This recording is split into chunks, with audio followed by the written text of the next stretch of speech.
ఎగ్జాక్ట్గా ఈరోజు మీటింగ్ ఎట్లయితే పెట్టుకున్నామో నాకు లేక్ వ్యూ మీటింగ్లు జ్ఞాపకం వస్తున్నాయి.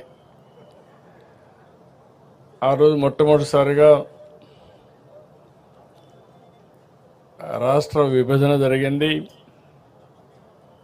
జూన్ 2వ తారీఖున 2 రాష్ట్రాలుగా విభజన జరిగింది. ఆంధ్రప్రదేశ్ రాష్ట్రానికి రాజధాని లేదు.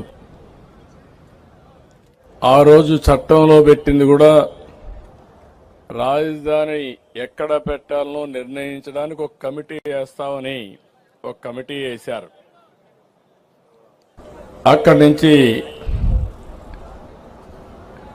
మనం కూడా స్టార్ట్ చేసాము ఎట్లా కట్టుకోవాలని.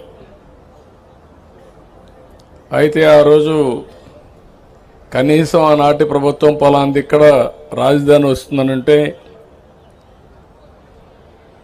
ఎట్లా కట్టాలని ఆలోచించేవాళ్ళం.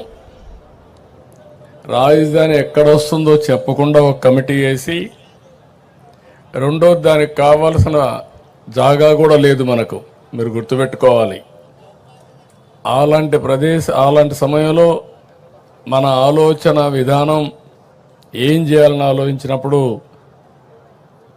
ఎవరిని అడిగినా కూడా చాలా సింపుల్గా 25 పార్లమెంట్లు ఉన్నాయి. ఒక పక్క 12, ఇంకొక పక్క 12, 13వ పార్లమెంట్ ఈ గుంటూరు. రాజధాని ఎక్కడ రావాలంటే ఇక్కడే రావాలని చెప్పాల్సింది పోయి దీనికి లేనిపోని పంచాయతీ పెట్టారు. అక్కడి నుంచి ప్రారంభమైంది. ఆ సమయంలో నాకైతే అసెంబ్లీలో కూడా ఎక్కడ రాజధాని పెట్టాలంటే లేనిపోని సమస్యలు క్రియేట్ చేసి ఎవరెవరు మా ఊరికే కావాలనే పరిస్థితికి వచ్చారు.